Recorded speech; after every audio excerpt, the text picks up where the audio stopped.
ఎవ్వడు కొడితే దిమ్మ తిరిగి టాలీవుడ్ రికార్డులన్నీ బ్రేక్ అవుతాయో ఆడే మహేష్ బాబు. చూడడానికి హాలీవుడ్ హీరోలా ఉంటాడు. పొరపాటున ఇక్కడ పుట్టేసుంటాడు. లేదా మహేష్ బాబు మొదట కడుపుతో ఉన్నప్పుడు హాలీవుడ్ సినిమాలు ఎక్కువ చూస్తుంటారేమో. ప్రజెంట్ మన బాబు పవర్ఫుల్ డైరెక్టర్ రాజమౌళితో పాన్ ఇండియన్ సినిమా చేస్తున్నాడు.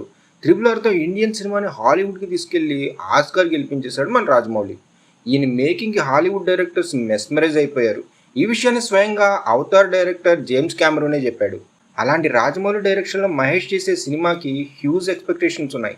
దానికోసమే మన Mahesh Babu Avatar director James Cameroon ఒకే వేదిక మీదకి కలవబోతున్నారు. టైటానిక్, అవతార్ లాంటి క్లాసిక్స్ తీసిన జేమ్స్ కెమెరూన్ చేతుల మీదుగా Mahesh Babu cinema first look టీజర్ని release చేయడానికి ప్లాన్ చేస్తున్నారు. నవంబర్లో అవతార్ సినిమా ప్రమోషన్ కోసం జేమ్స్ కెమెరూన్ ఇండియాకు వస్తున్నాడు. ఎలాగ వస్తున్నాడని ఆయన చేతుల మీదుగా టీజర్ లాంచ్ చేయాలని చూస్తున్నాడు రాజమౌళి. ఇంతకు ముందు స్టేట్ బ్యారియర్స్ని చెరిపేసి ఇండియన్ సినిమాగా మార్చేసిన రాజమౌళి ఇప్పుడు ఇంటర్నేషనల్ సినిమాల్లో కూడా తన టాలెంట్ చూపించాలనుకుంటున్నాడు. ఈ సినిమా హాలీవుడ్లో కూడా రిలీజ్ చేయడానికి ప్లాన్ చేస్తున్నారు. అదంతా బాగానే ఉంది, కానీ ఇక్కడ ఒక కలిసి రాని సెంటిమెంట్ ఉంది.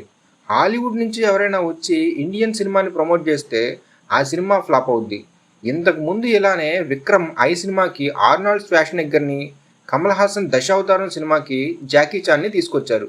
పబ్లిసిటీ అయితే బాగానే జరిగింది, కానీ సినిమాలో ఎక్స్పెక్ట్ చేసినంత హిట్ అవ్వలేదు. ఇప్పుడు జేమ్స్ కెమెరూన్ టీజర్ రిలీజ్ చేయబోతున్నారు. మరి చూడాలి ఈ సినిమా ఎలా ఉంటుందో.